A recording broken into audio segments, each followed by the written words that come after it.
어려운 경제를 시원하게 씹어드립니다. 최경영의 오도독.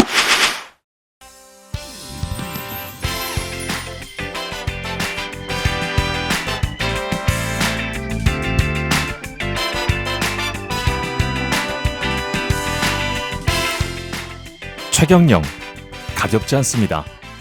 웬만해선 흔들리지 않습니다. 그런 최경영을 들었다 놨다 하는 유일한 존재는 바로 여러분. 최경영이 꼼짝 못하는 여러분을 위한, 여러분에 의한, 여러분의 방송. 최경영의 경제쇼 플러스. 내 맘을 줬다 놨다 hey. 내 맘을 줬다 놨다 네, 안녕하십니까. 진실탐사 엔터테이너 최경영입니다. 최경영의 경제쇼 플러스. 주말에는 세상의 이익이 따따블로 되는 최경영의 경제쇼 플러스 시작하겠습니다. 방금 들으신 음악은 데이브레이크의 들었다 놨다. 예. 제가 그 음악을 한번 노래를 한번 불러봤었잖아요. 반응이 매우 안 좋습니다. 그래서 예, 들었다 놨다 그냥 라임으로만. 한 번이야, 한 번. 아, 그래요? 네네. 예. 아유, 네. 들었다 놨다 한 번이구나. 네. 예. 들었다 놨다 옆에서 또 하고 계시는 분이 있죠. 네. 예, 오윤혜 씨 나오셨습니다. 반갑습니다, 여러분. 예. 제가 드디어 이 가운데 자리를 앉았습니다. 예, 좋으시겠습니다. 네, 너무 예. 좋습니다. 거기에서 침묵을 지키고 계실 거죠? 그럴 리가요? 넓지 않은 어깨로 왜 그렇게 큰 장애물이 되셨던지 그동안 어깨가 넓지도 않으신데 시야를 야. 굉장히 방해하더라고요. 이렇게 디스하는구나. 아, 예. 좋습니다. 예, 네. 머니투데이 방송에 네, 권순우 기자 또 나오셨습니다. 환영합니다. 예, 안녕하세요. 머니투데이 방송 권순우 기자입니다. 예, 권순우 기자는 여러 팟캐스트나 방송에 너무 많이 나오셔가지고 유명하신 분이에요. 그죠? 아닙니다. 그냥 일개 취재 기자입니다. 예. 아, 뭐야, 이러니까 더 있어 보이잖아요. 이런 겸손함까지. 굳이 네. 홍보하자면 제 팟캐스트는 발칙한 경제입니다. 아, 따로 팟캐스트를 하시는구나. 네, 제가 운영하고 있는 팟캐스트입니다. 그래요? 예, 한 5년 정도 됐어요. 아, 그래요? 오래 하셨네. 그럼 기자가 팟캐스트를 직접 운영하도록 머니투데이에서 그냥 놔둡니까? 요새 보도국의 가장 큰 고민이 뉴미디어 대응하는 거잖아요. 아, 예. 그래가지고 예전에 저희가 아무래도 머니투데이 방송이 케이블 채널이다 보니까 그 취재하다 남은 얘기들이 많이 있잖아요. 그렇죠. 뉴스 리포트가 2분짜리로 하다 보면 그러면은 야, 그 남은 얘기 어디다 쓰냐? 그러면은 뭐 그냥 뭐 팟캐스트 올리지 뭐 하다 보니까 시작하게 됐습니다. 너무 재밌을 것 같아요. 그 회사에 뭐 어떤 수익이나 뭐 이런 게 나요? 안 나니까 고용을 하죠. 아, 안 나니까. 그리고 이제 경제 관련 이야기고 취재 이야기만 하는 걸로 해서 하는 거군요. 뭐 취재 이야기만 하는 건 아니고 예. 되게 특이한 시장들 많이 해요. 뭐 최근에는 뭐 중고차 시장이라든지 아니면 다단계 판매 시장이라든지 그러니까 우리가 일반적으로 잘 생각해 보지 못했던 시장들에서 그게 현장에서 그 사람들 만나면 예. 정말 재밌거든요. 예. 근데 그거를 뭐 이렇게 예를 들어서 지상파 리포트에서 갑자기 중고차 시장 얘기할 수 없잖아요. 그래서 이게 잘 사람들이 일반인들이 접근하기엔 좀 어려운 얘기예요. 예. 그래서 우리가 맨날 뭐 차를 사긴 하지만 그 중고차 시장이 신차 시장의 한 1.5배 정도 커요. 예. 오, 그래요? 예, 그리고 수출도 한 45만 대 1조 원 넘는 시장이거든요. 그래서 야 그렇게 큰 시장 얘기를 한번 들어보면 어떠냐. 이게 현장에서 만나는 그 재밌는 얘기들을 좀 전해드리고 싶었던 거죠. 예. 네, 여기까지 PR을 뭐 이렇게 오래 아니, 최경영의 경제쇼 챙겨야 되는데 아, 그래야 돼? 지금 오늘 할 얘기가 많아요.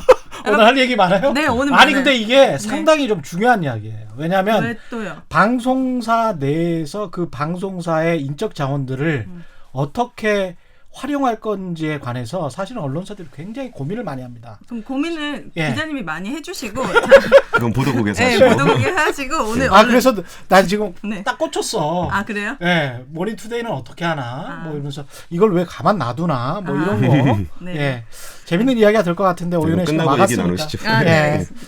오늘 이야기는 뭡니까? 예. 그러니까 최근에 좀 제가 관심 가지고 보고 있는 분야가 그 신성장 동력 관련한 분야예요. 근데 신성장 동력이라고 하면 되게 막연하게 들리잖아요. 네. 이게 전형적으로 나타났던 현상 중에 최근에 뭐 카카오가 뭐 현대모비스를 제쳤다느니 뭐 이런 시가총액으로 제쳤다는 얘기들이 좀 있었는데 이게 주식 시장에서 우리나라 주식시장이 2200까지 갔다가 코로나19로 거의 1400까지 떨어졌었잖아요. 그랬죠. 그리고 다시 올라오는 과정에서 어떤 회사들은 엄청나게 올라와서 100% 수익이 난 데들이 수두룩해요. 근데 반면에 이전에 비해서 너무나 못 올라온 종목들도 있었어요. 그렇죠. 그게 원래 사람이 주식을 들고 있으면 잘 안 팝니다, 물려도.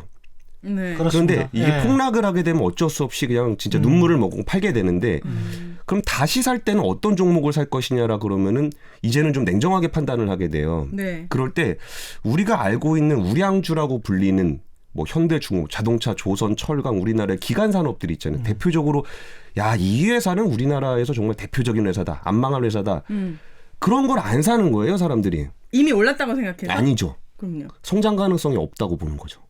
그 내 말이 그 기존의 말이잖아요. 중장대형 산업 아니야 다른 말이야. 아. 예, 이거 구분해 줘야 돼. 다른 말이에요, 다른 말. 뭐죠? 예. 이미 다 성장을 예, 기존의 중장대형 산업은 안 산다는 이야기잖아요. 그러니까 굳이 그죠? 그 종목은 더 이상 성장하지 않을 거라고 보고 음. 그러면은 어떤 종목들을 샀는지를 보면 그게 대한민국의 미래 산업일 수 있어요. 그렇지. 예. 대표적으로 네이버라든지 카카오가 주가가 많이 올라갔던 것이 단순히 언택트 때문에 그런 건 아니에요. 아, 그래요? 예, 성장성이 이제 앞으로는 여기서 봐야 된다라는 거고 시가총액 순위를 보면 1위, 2위가 이제 반도체 회사고 3위가 바이오 회사입니다. 아, 그 4위가 네이버예요. 우와. 5위가 삼성 우선주고, 삼성전자 우선주고, 6위가 셀트리온이에요. 바이오예요. 네. 그럼 우리가 전통적으로 기억하고 있는, 인식하고 있는 대한민국 경제를 이끌어갈 산업은 무엇인가라고 했을 때 아까 말씀드렸던 자동차, 조선, 철강은 아예 없는 거예요. 그러네요. 그럼 그 중에서 되게 특이하게 많이 올라온 종목들이 하나 있었는데 그 중에 이제 식품 산업이 있어요. 야, 식품 산업은 그냥 밥 먹는 거 하루 3끼 먹는데 네. 뭐 사람이 4끼 먹는 것도 아니고 인구가 늘어나는 것도 아닌데 식품 산업에 왜 그런 성장성이 있다라고 판단을 하는 거지? 라고 봤을 때 뭐 CJ제당이나 오리온이나 뭐 삼양식품이나 이런 데들이 주가가 거의 한 100% 이상씩 올랐어요. 아, 진짜요? 최근 한 달 정도 사이에. 그럼 도대체 식품 산업에서 무슨 일이 벌어지고 있는 건지에 대한 얘기를 좀 이렇게 긴 시계열로 한번 준비를 했어요. 너무 재밌을 예. 것 같아요. 너무 재밌죠? 네. 키워드가 지금 산업의 지형도가 확실히 바뀌고 있다. 성장성에 주목하고 있다. 그 성장성에 주목하는 업종에 희한하게도 식품 산업이 올라온다. 예. 식품 산업이 성장하나? 뭐 이렇게 지금 그쵸. 이야기를 하시는 거죠. 예. 재밌을 것 같습니다. 네. 식품 산업이 성장합니까? 그러니까 이게 참 네. 먹는 건 되게 즐거운 일인데 네. 네. 우리가 진짜 비싼 레스토랑에서 분위기 있게 딱 밥 다 먹고 나면은 수십만 원 쓰고 나면 네. 우리 한 끼에 뭐 한 50만 원씩은 쓰잖아요. 근데 그렇게 먹고 나면 배가 부르잖아요. 네. 아 그러면 라면 한 개 먹어도 배부른데. 똑같이 배부른 건 똑같이 똑같은데. 배부른데 내가 그 돈 가지고 사실 뭐 물건을 샀으면 평생 쓰기라도 하지. 이런 아쉬운 점이 들어서 식품 산업은 굉장히 고부가 가치 산업이기도 하고 굉장히 저부가 가치 산업이기도 해요. 그러네요. 그리고 코로나19로 되게 특이한 현상이 발생했던 에피소드 중에 하나가 그 미국에서 코로나19가 발생을 해가지고 이제 공장을 락다운을 다 시켰어요. 네. 그래서 이제 공장을 다 못 돌리게 됐을 때 트럼프 대통령이 행정명령을 발동을 해서 이 회사만큼은 공장을 돌려야 된다라고 했던 회사가 있는데 타이슨 푸드라는 회사예요. 푸드? 네. 타이슨 푸드? 그게 소고기 가공하는 회사입니다. 그렇죠. 그러니까 소를 잡아서 이렇게 자르고 막 이랬고 이제 뭐 부위별로 나누고 이런 회사인데 그 이유가 코로나19로 사람들이 밖에 돌아다니지 않아도 먹긴 먹어야 될 거 아니에요. 그렇죠. 특히 그쪽은 소를 많이 먹으니까. 예, 예. 그리고 특히 많이 먹으니까. 예. 타이슨 푸드가 만약에 멈추게 예. 되면 전 미국에 있는 사람들이 고기를 못 먹게 돼요. 그래가지고 이제 트럼프 대통령이 약간 무리해서 행정명령을 발동해서 타이슨 푸드는 가동을 시켜라. 근데 이제 육가공이라는 게 이제 워낙 수작업을 많이 하고 사람이 많이 모여 있어가지고 네. 여기서 공장 하나 기준으로 보면 전체 직원의 60%가 코로나 양성 판정이 나왔어요. 맞아요. 진짜요? 예. 예. 근데요? 아니, 그래가지고 이게 그런데도 계속 했어요, 그냥. 대박. 그러니까 거기에 식품산업 코로나 들어가는 거 아니에요? 바이러스? 그럴 수는 그렇게 없는 거예요? 전염은 안 됩니다. 아, 예. 네네. 예. 예. 근데 어쨌든 이게 뭐 한 2,800명 중에 1,000명이 양성 반응 나오고. 우와. 그러니까 야 이게 식품 산업이라는 게 생각보다 생활 인프라였다라는 걸 하나 느끼게 되고 예. 야 코로나19 이렇게 취약하구나라는 걸 느끼게 됐을 때 우리 시장은 또 바라보죠. 네, 바라보죠. 그럼 뭘 해야 되지?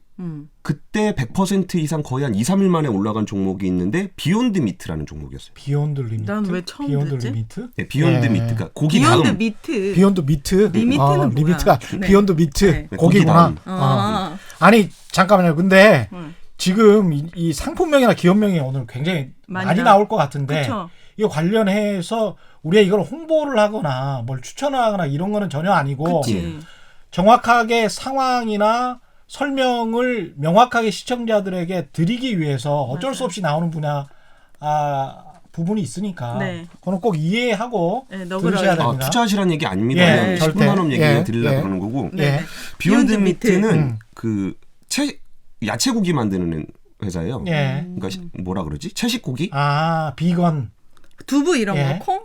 콩을 가지고 고기를 만드는. 아. 예. 이게 굉장히 첨단 산업입니다. 이게 그래요? 그 채식주의자들. 식물을 가지고 고기 맛이 나게끔 하는 그 식감과 맛을 낼 수 있는 이거는 심지어 그 2020 CES 가전쇼 있잖아요. 첨단 과학을 논하는 자리에도 출전을 했던 기업이에요. 예. 그래서 지금 그 최 부장님께서 예. 그 최 기자님께서 아까 이거 뭐 채식주의자 얘기하셨잖아요. 예. 네. 근데 제일 주요한 이 회사의 타겟 포인트 중에 하나는 약간 그 뭐 고지혈증이라든지 당뇨라든지 아, 건강에 의해서 신경을- 고기를 많이 드시지 못하는 분들이 사실 핵심 시장이에요. 예. 그리고 이제 앞으로는 비건들이나 그러니까 채식주의자들이 많아지게 되면은 더 시장이 확장될 그러네요. 것이다. 그리고 고기라는 것이 뭐 사실 그 소가 그 방구를 끼면 네. 거기서 나오는 이산화탄소 맞아요. 배출량이 굉장히 많아요. 예. 네. 그러니까 지속 가능성을 얘기할 때, 그러니까 지구의 지속 가능성을 얘기할 때 우리가 항상 육식으로 지금까지 살아왔지만 앞으로도 계속 살 것이냐라는 것에 대해서 좀 고민하는 분들이 있어요. 그렇죠. 그랬을 때 비욘드 미트 같은 회사들이 좀 가능성이 있을 그렇네요. 거다라는 건데 뜻하지 않게 소고기를 못 먹게 되는 상황이 되니까 비욘드 미트 주가가 확 올라가 버리는 거예요. 아. 그러니까 식품 산업이라는 게 우리가 매일매일 경험하고 있는 그냥 뭐 일상처럼 하루에 3번 하는 행위지만 그 안에서의 산업 지형은 굉장히 많이 변하고 있다는 거죠. 그러네요. 그러니까 그거에 대한 사례로 그냥 말씀을 드렸던 네, 거고. 비욘드 뭐가 미트. 이렇게 작용을 하면 반작용으로 뭐가 이렇게 툭 나오는데 그 툭 나오는 어떤 것에 기회가 이렇게 훅 그렇네요. 올라오네요. 예. 예. 근데 그게 뭐지? 우리 밥 먹는 거 아까 말씀드렸다시피 네. 인구가 늘어나는 것도 아니고 사람이 4개 5개 먹는 것도 아닌데 어떻게 식품 산업에서 부가가치가 만들어지느냐? 그 추가적인 부가가치가 네. 이제 그 얘기를 이제 국내로 좀 돌아와 보겠습니다. 예. 네. 국내에서 요새 좀 뜨고 있는 산업 중에 그 간편식 사업 간편식. HMR, HMR이라고요? HMR이 뭐의 약자입니까? 약자죠? 홈밀 리플레이스먼트. 홈밀 리플레이스먼트. 예. 오, 네네. 그러니까 일단은 이게 뭐 집에서 음식 해 먹으려면 좀 번거롭잖아요. 네. 예. 남는 것도 처치가 곤란이에요. 예, 예. 네. 근데 간편식이라는 거는 정말 가볍게 먹을 수 있는 건데 예. 이게 뭐 사실 없었던 개념도 아니고 맞아요. 뭐 예전에도 뭐 냉동만두 있었고 예. 오뚜기 3분 요리 예, 괜찮아요. 예. 3분 요리 3분 짜장 예. 뭐 이런 거 있었잖아요. 모든 것을 그냥 다 말해버리세요. 네. 예. 그게 근데- 오히려 낫습니다. 예. 예전에는 예. 그 기술적인 한계 때문에 음. 냉동식품이라든지 간편식이라는 것이 그 때우는 거 밥을 먹는 게 아니고 맞아. 예. 영양가 없이. 때우는 예. 개념이었어요. 예. 그럼 그럼 때우는 시장에서는 그닥 성장성이 없죠. 우리가 뭐 그치. 매일매일 때우고 살면은 좀 삶이 비참하잖아요. 그렇죠. 뭔가 좀 맞아요. 맛있는 것도 먹고 싶고. 예. 그랬을 때 이제 그 간편식이라는 개념이 이제 정말 그 카테고리화되고 시장 사이즈가 커지고 그러면서 나왔던 3가지 이제 카테고리를 나누게 되는데 예. 일단은 즉석 섭취, 아, 바로 먹을 수 있는 바로 거. 먹을 수 있는 요런 거는 뭐 도시락이라든지 김밥이라든지 예. 뭐 요런 개념이 있고 이제 약간의 조리. 데우는 거. 데우는 거 끓이는 거. 아니면 끓이는 거 뭐 볶는 거 뭐 요런 정도가 되는 게 즉석 조리. 네. 그리고 그다음에 이제 그 신선 편의식품, 신선식품이라고 불리는 밀키트라고도 하죠. 그러니까 이게 식재료가 배달이 오는. 맞아요. 무슨 탕 같은 거 예, 예. 다 들어있잖아요. 양념도 들어있고, 야채도 들어있고. 아, 동태땅 같은 거? 동태도 아. 다 썰어서 손질돼 있고. 아, 그런 게 있구나. 동태를 썰어서 이렇게 손질해서 갖다 주는 밀키트가 있고 아. 그 좀 대기업이나 이런 데서 만들어서 그냥 부어서 끓이기만 하면 되는 게 있고 이게 조금 다르긴 해요. 그러니까 네. 밀 플러스 진단 키트 할 때 키트 이거구나. 그죠? 밀 키트. 네, 그러니까 예. 식재료를 가내주는 게 예. 있고 이 식재료를 가공해서 보내주는 게 있는데 그러니까 이게 즉석 조리냐 신선식품이냐는 약간 달라요. 예. 신선식품은 말 그대로 식재료가 오는 거고 여기 즉석 조리는 진짜 조리하기까지 편하게 만들어 갖고 오는 거예요. 예. 약간 끓이기만 하면 되는. 그러니까 이게 정말 이렇게 많이 활성화된 거에서는 뭐 1인 가구 얘기들 많이 하고 네. 그리고 이제 밥 해먹기 좀 귀찮단 말이에요. 네. 근데 그게 그동안은 그게 잘 안 됐던 이유가 물류 시스템과 그 식재료를 조리를 해서 우리 앞에 갖고 와서 요리했을 때 맛이 안 나요. 이런 부분들에 대한 기술이 발전을 안 했었기 때문에 그렇죠. 그전에는 그냥 예. 한 끼 때우는 정도가 됐다가 요즘에는 거의 다 있어요. 맞아요. 다 네. 있고 거의 비슷한 맛이 나는 거지. 그렇죠. 더 맛있어요. 그래서 자영업 하시는 식당 하시는 분들 굉장히 힘든 그거는 일이죠. 사모님이 요리를 되게 잘하셔서 그런 건데 네. 아니 더 그냥 요새 맛있습니다 요새. 요즘 얼마나 맛있는데 내가 끓인 것보다 100배가 맛있어요. 비슷한 김치찌개 이런 정도가 거. 아니에요. 비슷한 정도 아니에요. 예. 더 맛있습니까? 그러니까 그런 맛을 내기 위해 이분은 조선시대에서 오신 분이라서 이해해 주시기 바랍니다. 집에 대장금들이 계시니까. 아, 네네네네. 그래서 예. 이제 그 요리를 그러니까 예. 정말 그 맛을 유지하면서 유통을 시켜서 사람이 간단하게 조리해서 먹었을 때 내가 만드는 것보다 맛있네라는 정도 수준까지 올라와 있기 때문에 이 시장이 뭐를 잠식하기 시작하냐면은 우리의 식당을 잠식하기 시작하는 거예요. 식당, 당이요? 우리 주방. 예. 그러니까 우리 주방이라는 게 그러니까 음식을 사 와서 내가 조리를 해서 먹는 게 우리의 식습관이잖아요. 네. 근데 이게 비용이 굉장히 비싸거나 맛이 되게 없거나 영양가가 없거나 해서 이제 어머니가 해주신 음식을 우리 먹었는데 비용도 싸, 맛도 있어, 요리하는데도 시간이 안 필요해. 그러면 예전에 그 한 끼 때우는 정도 시장이 요만하게 있었다면 우리가 일상적으로 집에서 해먹는 그 시장을 간편식이 잠식해가는 거예요. 그런 것 같아요. 예, 그러면서 이게 사이즈가 굉장히 커져가고 있는 겁니다. 그러면서 이제 또 코로나19가 터지니까. 영향을 아주 크게 미쳤겠죠. 맞아요. 그러니까 예. 코로나19가 바꾼 현상 중에 되게 재밌는 여러 가지 부분들을 종합해 보면은 네. 코로나19가 기술 개발을 한 적은 없어요.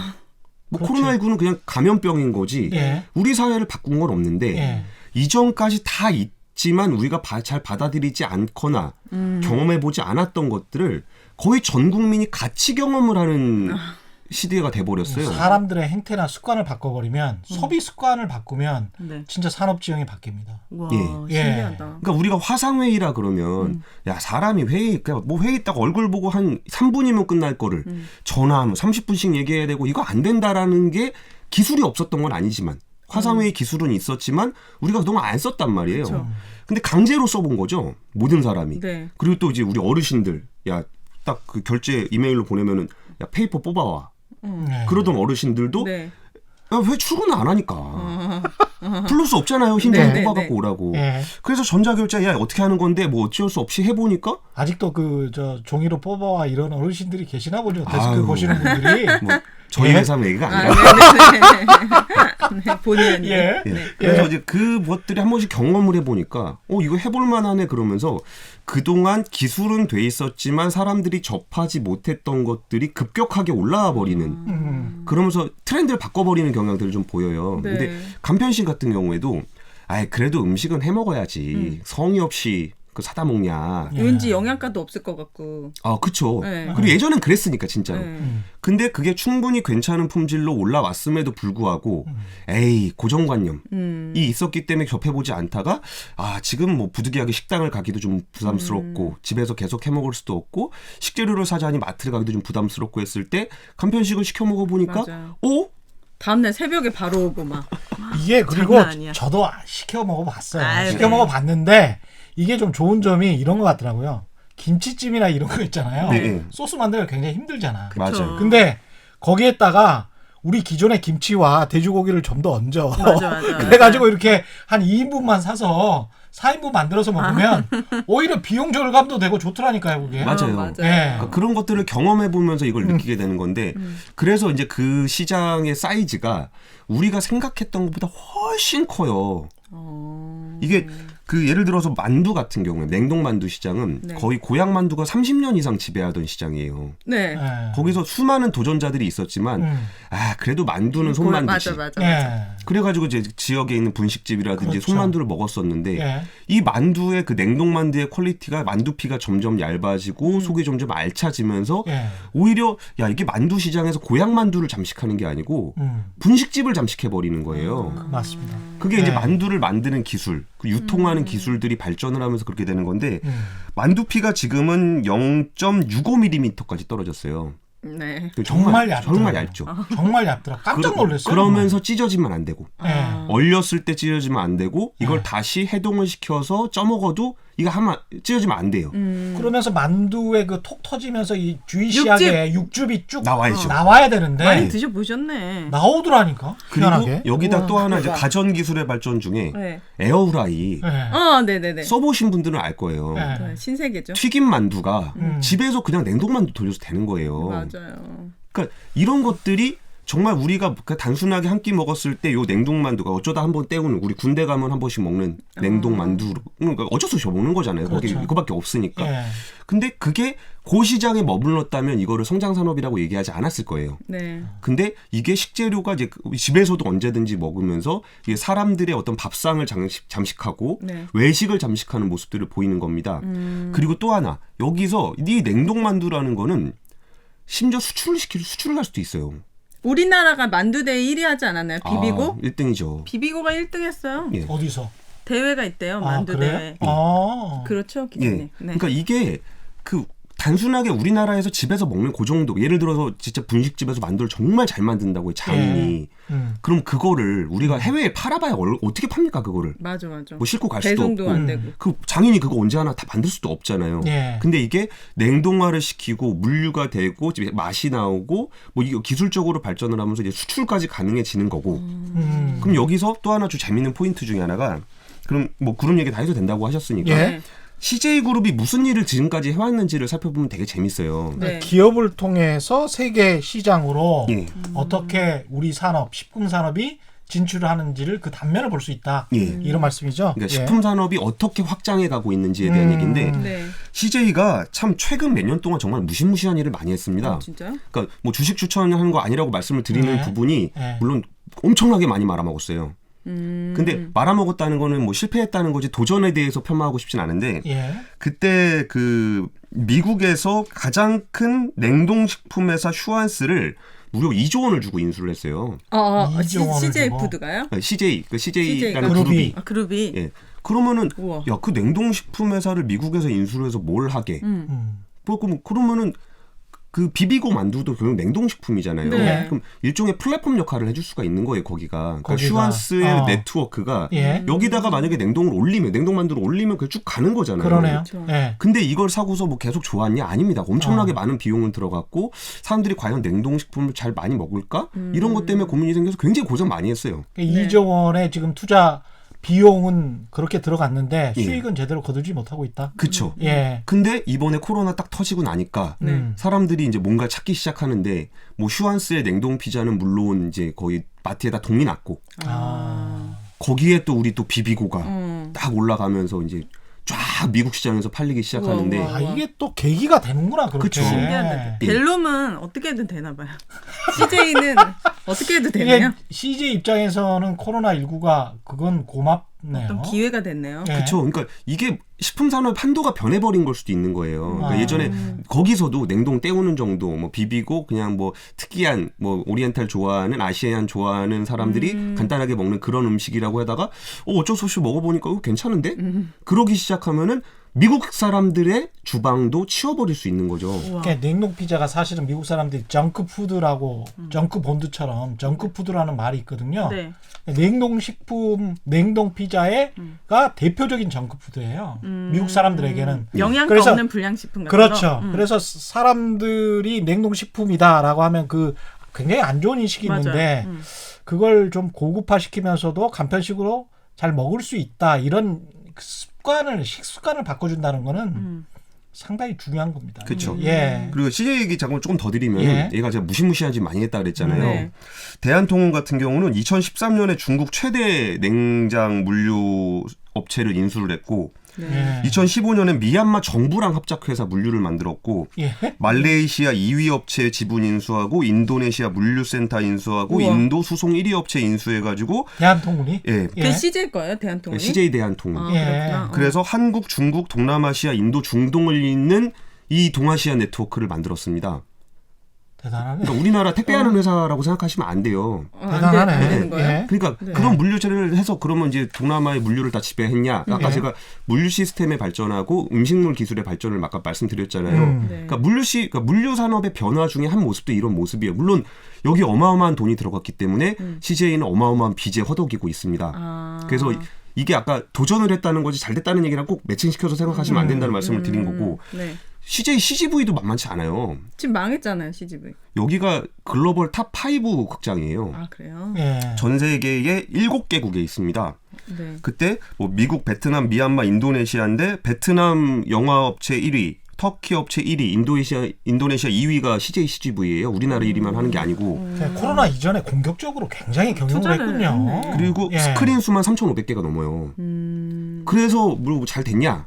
뭐 다들 아시다시피 굉장히 좀 어렵습니다. 네. 그러니까 기업이라는 게 우리가 다 된 것만 보는데 예. 그 됐을 때 그럼 식품 산업이 이만큼 성장했을 때 그럼 와 대박이네, 뭐 운이 좋네 그런 게 아니라 이것저것 이렇게 많이 공격적으로 우리나라 기업들이 뭔가를 하고 있는 거를 좀 알 필요가 있다는 거예요. 그렇죠. 예, 그러면서 그 중에 좀 잘 된 게 기생충 기생충 영화도 잘 됐죠. 이거는 CJ ENM에서 했던 건데.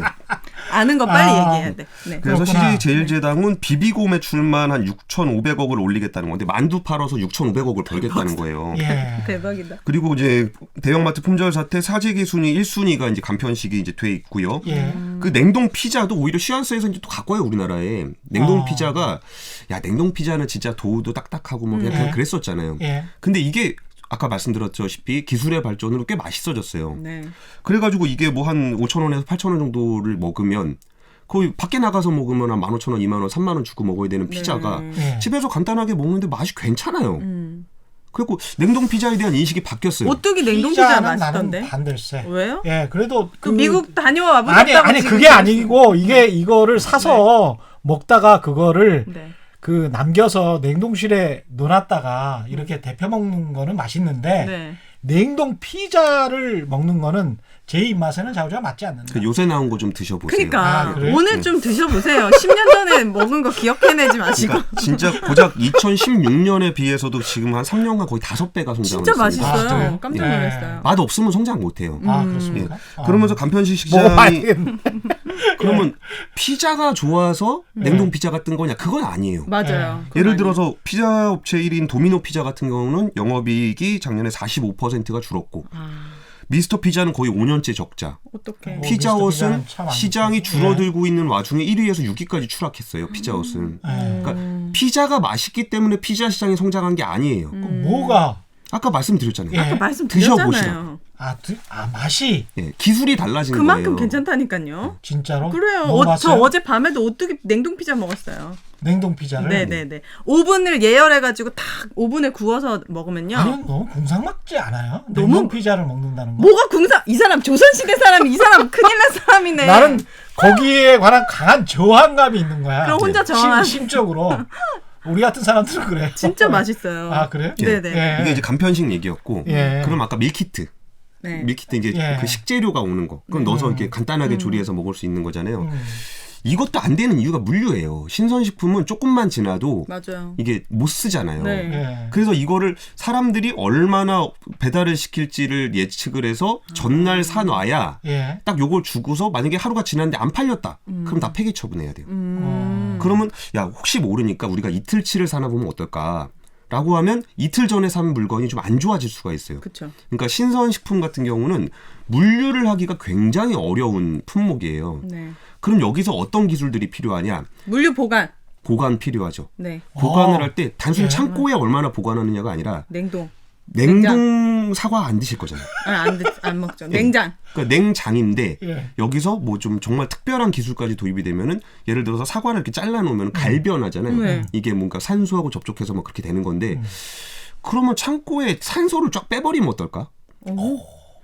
그러면 그거 가지러 로봇가 가야 돼요? 아니 그거는 이제 뭐 물류 시스템을 가지고 하면 되는 네. 건데 예. 어쨌든 산소를 빼버리면은 사과가 갈변하지 않잖아요. 예. 그럼 더 오래 보관할 수 있잖아요. 네. 그런 냉장 시설은 굉장히 비싸겠습니다. 비싸죠. 굉장히 비싸겠어요. 그걸 하고 있어요, 예. 우리나라가? 우리나라 하고 있죠. 예. 그러니까 한 이마트나 롯데마트 정도가 하고 있는데 그러니까 비싸요. 그러니까 이거는 한 가지를 말씀드린 거고 이 식재료 물류가 얼마나 힘든지에 대한 말씀을 드리는 거예요. 이전까지 그냥 창고 큰 거 잡아가지고 그냥 다 때려 넣으면은 나중에 뭐 이렇게 꺼내 먹고 그런 개념이 아니라는 거예요. 그렇네요. 그래서 지금도 뭐 사실 상당 물류 회사들은 저 가락동 농산시장 옆 근처에 보통 물류를 갖고 있어요. 왜냐하면 거기서 도매로 빨리빨리 뛰어와다 팔아야 되니까. 근데 이게 그런 식으로 물류의 보관이라든지 빠른 이송이라든지 이런 기술이 발전을 하게 되면은 좀 더 오래 보관할 수 있다는 장점이 있고 또 하나는 얼마나 사람들이 주문을 할 것이냐도 굉장히 중요해요. 네. 그러니까 오늘 팔 수 있냐, 내일 팔 수 있냐, 모레 팔 수 있냐. 근데 주문은 들어와야 들어오는 거잖아요. 네. 그럼 이거를 빅데이터, 그동안 가지고 있었던 수년간의 데이터를 모아서 뭐 날씨부터 사람들의 식습관 변화부터 과거의 트렌드를 다 분석을 해서 야, 내일은 뭐를 사람들이 많이 살까? 이런 거를 인공지능으로 분석을 하는 거예요. 그 맞아요? 최대한 맞추려고 노력을 하는 거죠. 네. 그러면서 수요의 갭을 줄여가면서 물류 비용을 아낄 수가 있는 거예요. 참 이 듣다 보니까 너무 신기하네. 나는 그 농협에 약간 불만이 생겨요. 왜냐하면 갑자기 농민들이 저렇게 신선식품을 잘 만들어낸단 말이죠. 근데 예. 농민들의 가장 큰 그 불편사항, 고민사항은 이걸 어떻게 하면 잘 보관을 해서 좋은 냉장, 저게 좋은 냉장 기술이거든요. 지금 네. 말씀하신 게. 그래서 그걸 잘 보관을 했다가 이 신선식품의 신선도를 거의 그대로 유지하고 가령 여름에 난 거를 겨울에 잘 팔 수 있을까. 이게 굉장히 중요하거든요. 그래서 농협 같은 데서 사실은 농민들을 위한다면 군단위나 면 단위로 저런 좋은 냉장 창고를 많이 만들어줘야 돼요. 그래가지고 그거를 잘 배달을 하면 그게 농민들한테도 좋고 농민은 바로 수입이 오잖아. 네. 예, 밭대기를 안 당하거든. 예, 그래서 이제 그런 대기업들한테 안 먹히는 그런 장점이 있기 때문에 네. 농협은 정신 차리고 이런 일을 좀 해야 열심히 되는데. 하셔야 된다. 금융기관으로서 이 돈 버는 일만 하지 마시고 네. 그런 말씀을 좀 첨언해서 드리고 싶습니다. 예. 예, 저는 뭐 동의하진 않는데요. 이게 왜 그러냐면은 네. 아까 예. 밭대기 표현을 하셨는데 예. 왜 밭대기를 하느냐가 이 수요단 공급단에 이게 맞추기가 너무나 힘들기 때문에 그런 거예요. 그러니까 농민 입장에서도 내가 이걸 출하하는 시점에 과연 사람들이 원할까? 그만큼이 나올까? 여기에 대한 게 불안감이 있는 거고 네. 물건을 사는 사람도 그거에 대한 불안감이 있기 때문에 그 수많은 도매상들이 끼게 되는 거거든요. 그렇죠. 네. 예. 그러면 이게 뭐 대충 농협이 이거 대충 맞춰주면 되지 않냐? 그 정도로 맞출 수 있는 레벨이 아니에요. 그러니까 지금까지 안 됐던 거고. 아니 근데 예. 유통에 농협이 돈을 안 쓰는 거는 사실이에요. 유통을 조금 더 지금보다 훨씬 더 적극적으로 공격적으로 돈을 써서 공익적인 측면을 최대한 살려야 되는 게 농협의 할 일이다. 예. 그런 측면이 있는 예. 거죠. 그리고 어쩔 수 없이 이제 사기업들이 그렇게 거대한 유통 마켓을 장악하는 거는 뭐 어쩔 수 없는 측면이 맞습니다. 예. 예. 그러니까 예. 유통이라는 부분이 예전에 그냥 이렇게 옮겨 갖다 주는 거 정도로 생각하실 시장은 아니에요. 왜냐하면 이게 아까 말씀드렸던 것처럼 수요부터 얼마나 적시에 배달할 수 있냐, 어디에 모아서 효율적으로 배달할 수 있냐, 이런 물류 기술이 굉장히 발달을 하게 되고 아까 말씀드린 저온은 콜드체인이라 그러는데 네. 그러니까 적당하게 음식의 온도를 유지하면서 공급단에서 최종 수요단까지 옮겨가는 일종의 콜드체인이라고 부르는데 예. 이 콜드체인이 발전을 하게 되면서 신선식품을 배달할 수 있게 되고 밀키트를 배달할 수 있게 되는 거예요. 네. 그리고 주문을 받는 것도 저는 요새 좀 재밌게 보는 그 메신저 중에 하나가 메신저에서 이제 뭐 이름 다 얘기해도 된다 그랬으니까 네. 제가 좋아하는 밴드 방이 있는데 예. 그게 뭐 저기 목포에 계신 수산업자가 오늘 저 이 물량 올라왔는데요. 그래서 밴드를 보내줘요. 네. 밴드 올리세요. 응. 오늘은 뭐가 좋아요. 그러면서 올라오면 사람들이 거기다 막 댓글 다는 거예요. 가지러 가야겠다? 아니죠. 뭐야? 콜드체인이 있는데. 아, 보내달라고? 예. 우와. 그러면 이게 이 농민 입장에서 예전에는 그러니까 어민이겠죠. 이 입장에서는 야 이걸 어디다 팔아야 되고 어디에 수요가 있는지 모르니까 도매상으로 넘기게 되고 이게 총총 올라오게 되는데 이제 이게 모바일 메신저로 그냥 이거 필요하신 분 내고 딱 공개하면 쫙 하고 그다음에 우리 택배 기술이나 이게 많이 좋아졌잖아요. 콜드체인이. 네. 그럼 그냥 배송해 주는 거예요. 이거 좋은 것 같아요. 그러면 현지에서 뭐 있는 그런 물건들을 더 너무나 신선하게. 쉽게 예. 받아 먹을 수 있게 되는 거고 회는 사실 신선식품 중에서도 굉장히 고난도 배송이거든요. 네. 그러니까 이런 것들도 너무나 수월하게 가능해지는 이런 구조가 형성이 되면서 예. 이게 단순한 먹거리 시장으로 보는 게 아니라 진짜 의 식습관을 바꾸는 거, 식재료의 물류가 달라지는 거, 그러면서 우리의 생활 패턴이 달라지는 게 있습니다. 신선식품은 정말 유통의 혁신을 필수적으로 그렇네요. 동반하네요. 예, 예. 그래서 이 부분에서도 이제 많은 변화가 있었기 때문에 예. 야 여기는 성장 산업에 가까울 수 있다. 이거는 단순하게 우리가 야 비비고 만두를 내가 팔 거냐 고향 만두를 팔 거냐 해서 예를 들어서 100만 원짜리 시장에서 너 50만 원 나 50만 원 팔다가 내가 열심히 장사를 해서 70만 원 팔고 너는 30만 원만 팔아 이게 아니라 200만 원 300만 원 시장으로 발전할 수 있게 되고 있는 거예요. 이 식품 산업이요? 예. 네. 그러니까 단순하게 그러니까 조금 우리 너 가게 2개 놓고서 여기서 먹을래 저기서 먹을래 그러면 이 집이 잘 되면 저 집은 안 되고 뭐 이런 개념이잖아요. 그렇죠. 네. 근데 그런 개념이 아니라 오히려 좀 성장하고 있다는 거예요. 옛날에 수요를 못 맞추던 거를 맞추게 되면서 비용을 절감하고 그렇지. 그러면서 비용 절감 얘기로 연결을 시켰을 때 네. 또 우리의 주방을 이렇게 호시탐탐 노리고 있는 애들이 있는데 간편식 말고 네. 배달입니다. 그쵸. 배달. 맞아. 그것 때문에 쓰레기 난리 나잖아요, 지금. 굉장히 재활용. 중요한. 그거 다 씻어서 버리셔야 돼요, 여러분. 역시 부작용부터 이야기를 하는. 쓰레기가 너무 많이 나오니까. 좋아요. 제가 또 요새 관심사 중에 하나가 재활용인데 그거는 나중에 한번 네네. 오케이 좋습니다. 예. 배달 시장이 어마어마하게 성장하고 있는데 작년 2019년 통계로 보니까 배달이 한 84% 늘었어요. 전년도에 비해서. 그러니까 배달이라 그러면 우리가 항상 생각하는 피자, 치킨, 짜장면. 네. 한 해 84% 성장은 뭐 어마어마하네요. 그렇네요. 진짜. 그리고 이게 이제 배달의 민족이 독일계 그 딜리버리 히어로한테 인수가 될 때 4조 7천억 받았거든요. 우와. 뭐 배달업자잖아요. 대박이야. 그렇죠. 배달업자를 4조 7천억을 주고 산다고? 그게 100% 지분입니까? 아니면은 거의 100% 지분입니다. 물론 나중에 이제 나누긴 했는데 구조는 좀 복잡하긴 한데 어쨌든 4조 7천억을 주고서 이제 배달 업체를 샀어요. 네. 아니 뭐 기업 가치를 그 정도로 평가한 거 아니에요? 그러니까요. 배달이 뭔데 4조 원을 주고 그걸 사. 그리고 그 정도가 아니라 그럼 샀으면은 이제 자기 거잖아요. 그런 게 아니고 김봉진 회장 그 배달의 민족을 만든 사람이죠. 그 사람을 아시아 헤드쿼터 회장을 시켰어요. 그러니까 샀으면 그냥 우리 내 거 그게 아니고 당신이 와서 이걸 좀 우리 회사를 맡아달라 이런 거예요. 돈은 돈대로 주고 경영까지 받아가는 건데. 그건 대박이다. 그럼 이게 김봉진 회장님이라고요? 그분이? 네, 김봉진 대표. 그 사람은 4조 얼마 중에 일정 정도 자기 지분 뭐 몇 조는 받고 CEO는 계속하고 CEO는 그냥 한국에 있는 사람한테 물려주고 아시아 헤드쿼터 회장으로 간 거죠. 본인은 어떻게 보면 더 승진해서 간 거네. 대박이다. 그 글로벌 딜리버리 히어로가 원래 2명의 그 형제. 아니 형제가 아니라 그 CFO하고 CEO하고 둘이 이제 최종적인 의사결정을 하는 보드가 있는데 거기에 이번에 김봉진 대표도 같이 들어갑니다. 아시아 네트워크 사장으로서. 그쵸. 대단하다. 그리고 아시아 시장은 네가 다 해라. 대박이다. 나머지 시장은 우리가 하겠다. 그 정도로 이 사람의 능력을 믿는 거군요. 그렇기도 한데 그래봤자 다 배달이거든요.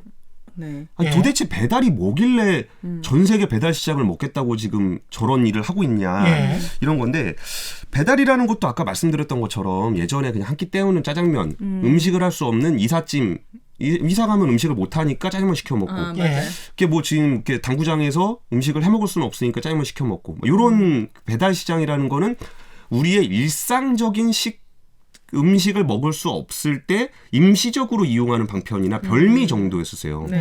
근데 그때 김봉진 대표가 예전에 그 전단지 줍고 다니던 시절에 제가 인터뷰를 한 적이 있어요. 그러니까 그 당시 어떻게 시작했냐면은 전단지 줍고 다니던 시절? 중국집에서 전단지를 주워가지고 그 음식집에 가서 이거를 제가 배달의 민족이라는 앱을 만들었는데 여기다 이거를 좀 올려도 되겠습니까? 그런 시절이 있었군요, 이 사람이. 그러면 그분이 당신 누구요? 이러겠죠. 뭐 당신 이 어플리케이션으로 주문이 들어올 수가 있는데 근데 뭐 어떡하라고 뭐 이런 그때 그 김봉진 대표가 뭐라 그랬냐면은 지금은 배달을 하고 있는 업체들을 모아놓은 그러니까 전단지를 모아놓는 어플리케이션이 되겠지만 그러니까 지금도 사실 그거 없는 거 아니잖아요. 이렇게 전단지 몸집 이런 거 주잖아요. 쿠폰도 주고 그런 게 되겠지만 자기는 사람들이 원하는 모든 음식을 배달할 수 있는 어플리케이션을 만들고 싶다 그랬어요. 그게 몇 년 전입니까? 그게 한 전단지 줍고 다니는 5, 6년, 7, 8년 그 정도 됐을 것 같은데 그런데 이렇게 지금 4조짜리 회사가 된 거예요. 대박이다. 중국집에 우리 전단지부터 주어야 되는 거예요 지금? 이미 끝났잖아요. 그렇죠.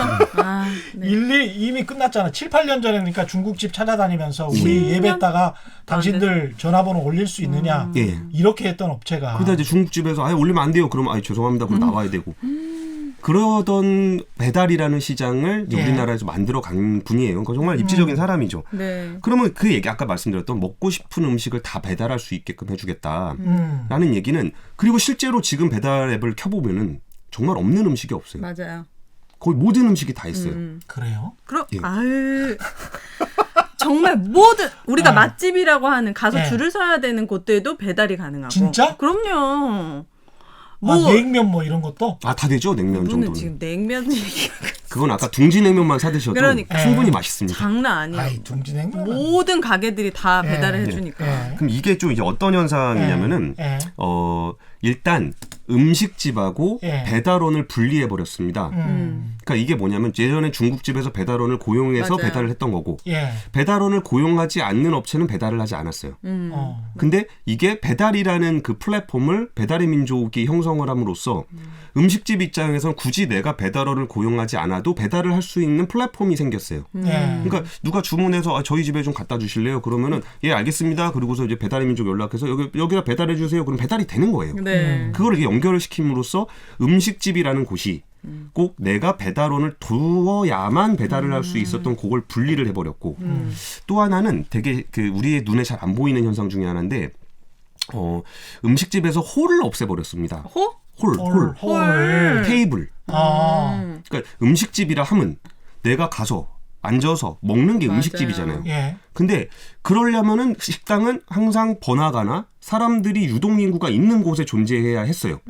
그래서 오다 가다 보다가 저기 맛있겠네. 그러고 들어가서 밥을 먹고 나오는 요건데 사실 배달을 시킬 때 배달을 중심으로 하게 된다 그러면 굳이 비싼 임대료를 내고 그렇지. 그 공간을 끌어안고 있을 이유가 없고 그렇네요. 그렇죠. 홀을 가지고 있을 필요가 없어요. 예. 그러면- 주방만 있으면 되네. 주방만 있으면 되는 거죠. 예.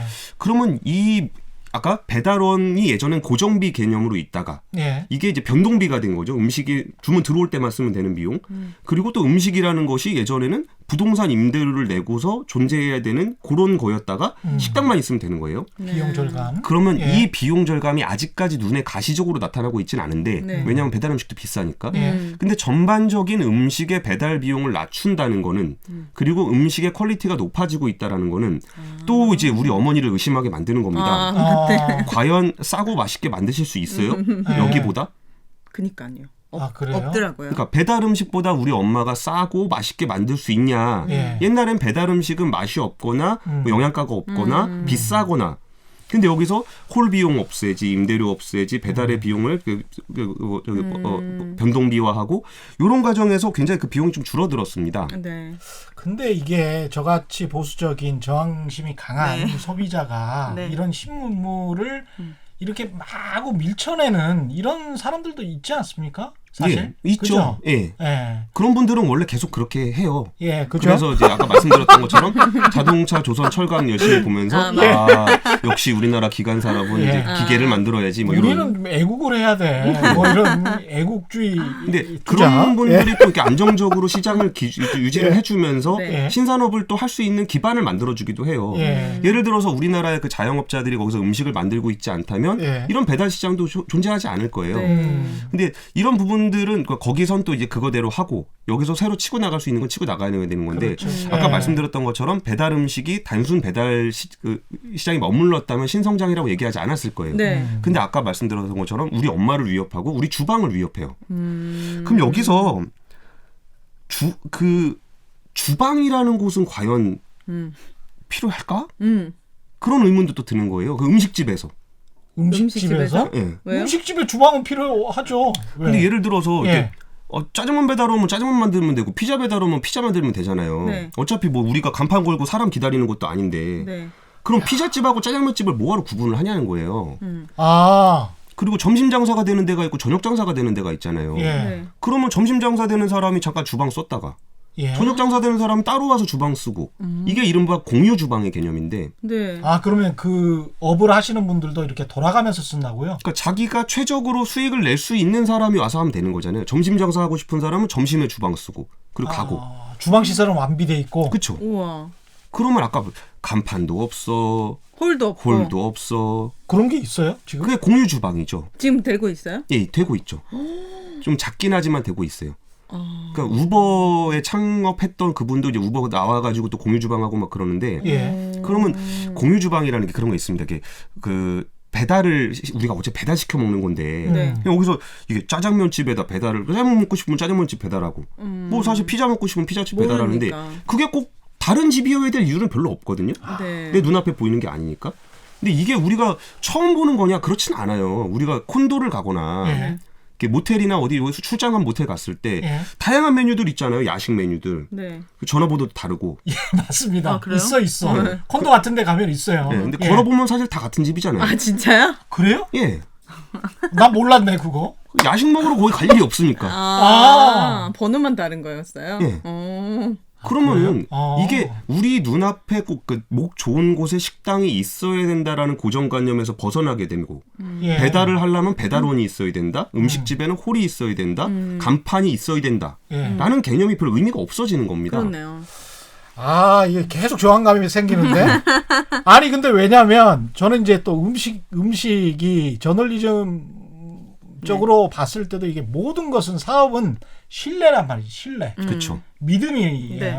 근데 간판도 없어. 짜장면 만들었다, 피자 만들어. 그럼 내가 어떻게 신뢰를 줄 수 있냐 뭐 이거야. 위생적인 면에서 소비자로서. 예, 예. 신뢰를 줄 수 없습니다. 저 같은 보수적인 소비자는 그러니까 네가 모르게 하는 거야. 아니 그러면은 안 돼. 가지. 안 시켜 먹지. 나 같은 사람. 영원히 맞아요. 모를 텐데. 그러니까 영원히 모르고 싶었는데 예. 알게 코로나19 때문에 식당을 못 가게 돼버린 거예요. 아. 네.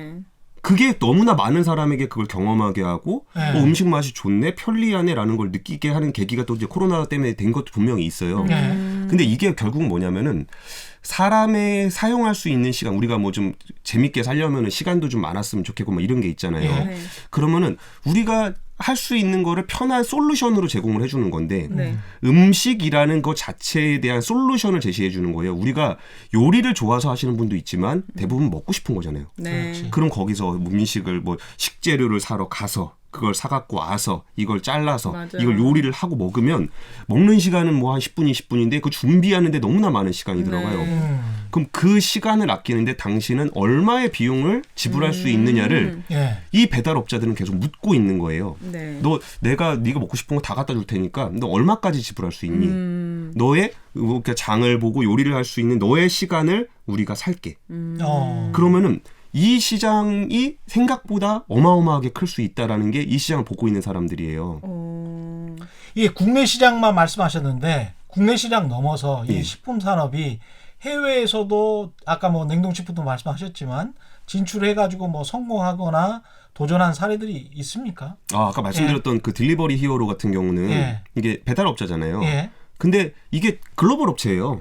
되게 다양한 나라에서 그 일을 하고 있고 예. 그들의 목표가 다 그런 거예요. 전 세계 사람들의 그 주방과 먹을 거를 만드는 그 시간을 돈으로 환산해서 나에게 주세요가 되는 거예요. 우리나라 기업들 같은 경우는 어때요? 우리나라는 배달의 민족이 하고 있죠. 아, 배달의 민족이. 예. 그 배달 말고 다른 식품 산업이 해외에 진출한 다른 것들은 있어요. 식품 산업, 예, 예. 배달 산업 아니면 식품 산업. 식품 산업. 식품 산업은 아까 CJ 얘기했잖아요. 말씀드렸죠. CJ 간편식. 지금 아니 아. 다른 어떤 저 사례가 있을 것 같아서 그런 거죠. 그거 예. 오늘 예. 제가 원래 그 현지화 얘기 하려고 예. 했었는데 좀 아, 시간이 좀 현지화. 부족할 것 같아서 예. 그 부분을 좀 해주세요. 짧고 간략하게. 짧고 간략하게나 우리 청취자들은 자세한 거 안 오네. 그냥 예. 포인트만 짚어주시면 돼요. 예. 그럼 일단 그 배달 얘기 마저 이렇게 드릴게요. 그러세요. 예. 그럼 배달을 사람이 하면은 되게 인건비 많이 들잖아요. 그쵸. 근데 사람이 그러니까 집에서 해 먹는 거하고 경쟁을 하려면은 비용을 계속적으로 낮춰줘야 돼요. 예. 그러니까 물류를 하면서 이게 물류를 만들어서 갖다 주는 유통을 하면서도 집에서 자기 노동력을 투입해서 만드는 음식보다 비용을 동등하게 맞추려면은 네. 이 과정의 비용을 굉장히 절감해야 됩니다. 그래서 배달원의 외주와 임대료를 없애고 주방을 공유하고 이런 일들이 발생하는 게 완벽하게 사람의 주방을 뺏어오려면 그 정도로 비용을 낮춰줘야 되기 때문에 그런 거예요. 그러면 배달원을 없애려면 어떻게 해야 될까? 로봇이죠. 맞습니다. 로봇 그럼 이제 방송 그만해도 되겠네요. 정답이 나왔기 때문에. 그래서 수많은 로봇 업체들이 그 배송 쪽에 많이 뛰어들고 있어요. 예. 그러면서 로봇 개. 개? 어. 멍멍? 예, 개, 로봇 개. 왜 로봇 개냐면은 바퀴로 해놓으면은 계단을 못 올라가요. 아. 그러니까 로봇 개를 만들어가지고 뭐 이렇게 점프. 굳이 뛰어다닐 필요가 없습니다. 차 타고 다니면 되기 때문에. 차 타고 다니다가 거기서 내려서 얘가 뭐 로봇 개가 나와가지고 짤면 왔습니다. 그리고 두고 가고. 웃긴다. 이런 건 저항감 안 생기시나 봐요? 아니 뭐 로봇 그거는 세상은? 많이 봤으니까. 아, 진짜 봤다고요? 아니 외신에서 많이 상상이 안 봤으니까. 그러니까 예. 이게 모빌리티와 예. 식품 배달 산업이 같이 연결이 되면서 발전을 하는 거예요. 예. 그래가지고 실제 신기하다. 배달의 민족도 뭐 로봇 분야에 예. 막 투자를 많이 하고 있고. 그럼 여기서 아까 처음 얘기하고 이걸 연결을 해볼게요. 처음에 처음 이야기. 무슨 예. 얘기했죠? 예. 간편식은 간편하게 배송을 해주잖아요. 우리가 먹을 수 있는 거를. 네. 예. 배달도 배송을 해주잖아요. 배달을 네. 해주잖아요. 그럼 배달하고 배송하고 뭔 차이가 있는 걸까요? 없어요. 없어요. 배달하고 배송하고 뭐 차이가 없. 요즘에는 배송도 원하는 시간에 해주니까 예. 없어요. 그리고 이제 배달의 민족에서는 비마트라고 해서 거기서 게사류도 팔고 막 해요. 네. 뭐 예. 사인펜도 팔고 막 팔아요. 예. 그러면은 그냥 동네 음식집에서 음식을 갖다 주는 건 배달이고 예. 배송은 뭔가 상품을 배송해 주는 게 배송이지라고 생각했는데 근데 배달 앱에서 상품을 갖다 주면 이건 배달이야 배송이야? 다 되네. 대박. 이게 라스트 마일 모빌리티, 그러니까 최종단에 있는 그 거리를 누가 가져갈 것이냐, 우와. 사람 앞으로 누가 가져갈 것이냐 하면서 예. 배달, 배송, 물류, 모빌리티 이런 것들이 쫙 겹치면서 새로운 산업을 만들어가고 있는 거예요. 사람들의 가장 근접한 생활에서 무엇을 소비할 것인가를 가져가기 위해서 모빌리티 업체, 배송 업체, 배달 업체가 계속 뛰고 있는 거고 여기서 사람들에게 뭔가를 갖다 주고 사람들이 원하는 솔루션을 바로 앞에 저비용으로 갖다 줄 수 있는 업체가 이 시장을 다 먹을 것이다. 누구죠? 라는 것을 두고 경쟁하고 있는 거예요. 경쟁 중이에요? 예. 그래서 배달 시장을 배달의 민족이 하고 있다라고 생각하겠지만 쿠팡. 쿠팡은 배송 업체잖아요. 네. 근데 쿠팡 이츠 배달업을 해요. 예. 배달의 민족이 아까 뭐 비마트 거기서 상품 왜 갖다 주겠어요? 그러면 쿠팡맨이 더 빨리 배달을 해줄 것이냐? 우리 쓱 아저씨가 더 빨리 배송을 해줄 것이냐? 배달의 아니면 우리 민족. 배달의 민족 라이더스들이 더 빨리 갖다 줄 것이냐? 오토바이가 먼저 할 거냐? 트럭이 먼저 할 거냐? 대박. 여기서 갑자기 어떤 애가 와서 저는 로봇 개를 만들었는데요. 이러고 나타나가지고 로봇 개가 더 빨리 배달을 해줄 것이냐? 다 먹겠네 그러면. 그러니까 사람들이 원하는 거. 그러니까 이전에는 밥이면 밥, 뭐 상품이면 상품 이게 아니라 내가 원하는 거. 제가 얼마 전에 들었던 얘기는 그런 식으로 설명을 하더라고요. 그러니까 우리에게 필요한 건 드릴이 아니다. 드릴? 드릴. 네. 우리는 뚫는 드릴. 드릴. 드릴 안 필요한데? 그러니까 우리는 벽이 뚫려 있었으면 좋겠는 거지. 아. 드릴이 필요한 게 아니야. 발상의 전환이네요. 예. 그러니까 우리는 상품을 원하는 게 아니라 예. 솔루션을 원한다는 거예요. 그렇지. 네. 예. 그러니까 우리가 음식을 사 와서 요리하고 이게 좋은 게 아니고 그냥 맛있는 게 먹고 싶은 거예요. 그럼 이거를 내가 사서 할 건지 그건 중요하지 않다는 거지. 밀키트로 배송을 받을 맞아. 건지 그건 당신들이 알아서 해결하고. 그건 우리가 알아서 해결해 줄 테니 대박. 거기에 너의 시간을 얼마를 나에게 줄래? 그리고 원하는 솔루션이 있다면 내가 다 갖다 줄게. 라스트 마일을 잡으면 음식이 됐건 상품이 됐건 별 의미가 없어요. 그렇네. 그런 것들이 가능해지는 거고. 네. 뭐 이런 시장들이 식품 시장을 중심으로 나타나고 있는 겁니다. 들으면 들을수록 진짜 산업을 과거처럼 이렇게 분류해가지고 그러니까요. 광공업이네, 제조업이네, 무슨 뭐 유통업이네 분류해서 이야기하는 게 네. 의미가 점점 없어지고 있다. 뭔가 그리고 어떤 산업이 네. 산업끼리 그냥 부딪히면서 융합하면서 경쟁을 하고 있다. 네. 이런 상황에서 참 어떻게 살아가야 되나. 네, 저 참 그런 생각 들어요. 뭔가 갑갑하다는 생각도 독식을 들고. 점점 하게 되고 소수의 예. 어떤 기업들이 그쵸. 이제 독식하고 그렇죠. 예. 나머지 사람들은 그럼 뭐 먹고 살아요? 근데 이 그러니까 배달하려면 돈이 필요한데. 근데 그렇죠. 네. 근데 이제 그런 그 쭉 가는 어떤 흐름 있잖아요. 이 네. 파도 같은 흐름을 음. 인간이 막을 수가 없거든. 이거는 네. 한번 이 시장이 이렇게 가기 시작하면 그래서 이건 잘 적응을 해 나가야 되는 과정이고. 그리고 거기서도 고용이 굉장히 많이 창출이 됩니다. 그래요. 예, 뭐 물류 창고 진짜 아까 말씀드렸던 것처럼 진짜 산소가 안 들어오고 질소가 안 들어오는 창고를 만들려면 네. 얼마나 많은 엔지니어링 투자가 필요하고 여기도 그렇지. 노동하다잖아요. 거기 또 공장 짓고 하는 거는. 그렇지. 그럼 거기서 또 뭔가에 그러니까 똑같이 물류 창고를 만들 때 단순하게 그냥 판때기로 해갖고 만드는 것보다 훨씬 더 많은 비용을 쓴다는 얘기는 그렇지. 거기에서 더 종사하고 있는 분들에게는 또 굉장히 큰 수입이 됩니다. 그게 이제 고부가가치 사업이 되는 거죠. 예. 저부가가치였다가 판때기 만들었던 물류 창고는 저부가가치지만 예.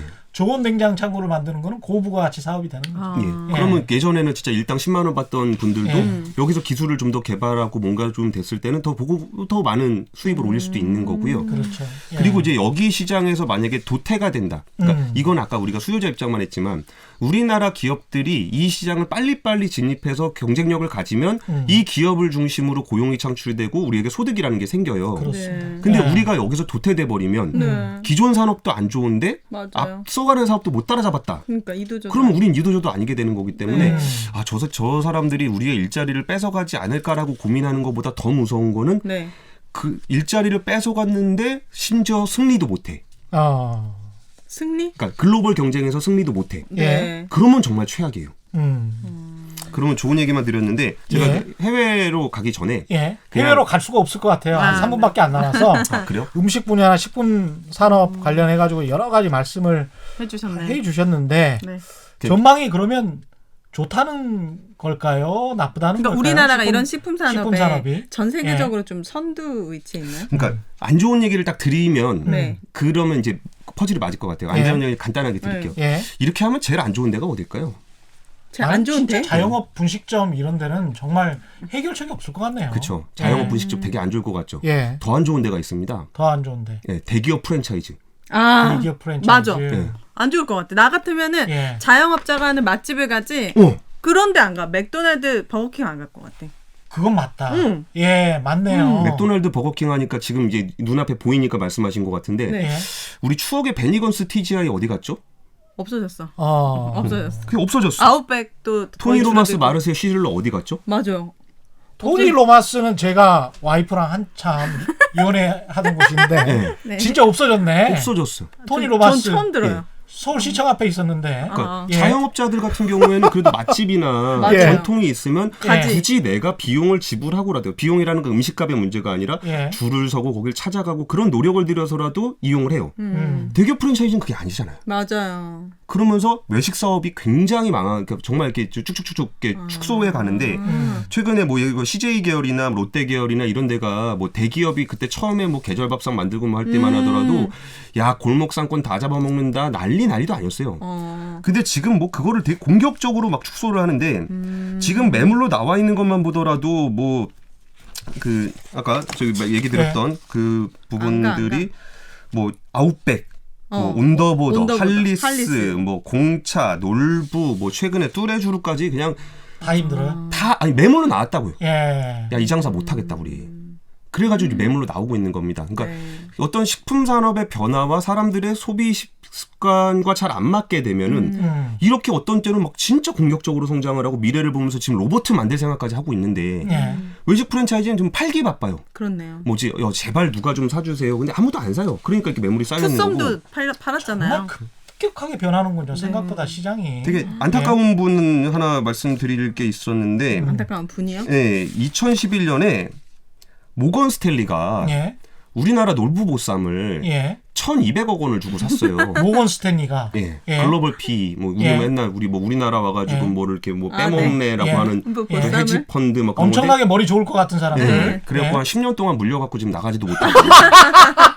1200억이나 투자했는데. 예. 근데 와. 기억나실 것 예. 같은데 한참 놀부 보쌈 부대찌개 막 가게 맞아요. 많아질 때가 네. 있었어요. 음. 그래서 그 보쌈 시장이 쫙 진짜 그 대기업 프랜차이즈처럼 쫙 퍼져지고 그래서 보쌈의 세계화를 이루면은 뭐 세계화? 크게 뭔가 좀 비싸게 뭐 상각보다 비싸게 팔 수 있지 않았을까라는 거였는데 이게 한 10년 동안 어디 팔지도 못하고 그때 그거를 모건 스탠리에게 팔았던 그 회장님은 완전. 그 돈으로 이제 강남에 빌딩을 사서 승리를 하게 되신 건데 근데 여기서 재밌는 포인트 하나만 잡아드릴게요. 이렇게 건물을 샀다라는 그 의미가 뭐 역시 민생은 건물주구나. 뭐 건물주는 뭐 조물주하고 맞먹는 사람이니까 돈 많이 벌면 우리가 건물을 사야 되겠구나라고 생각하실 게 아니고 네.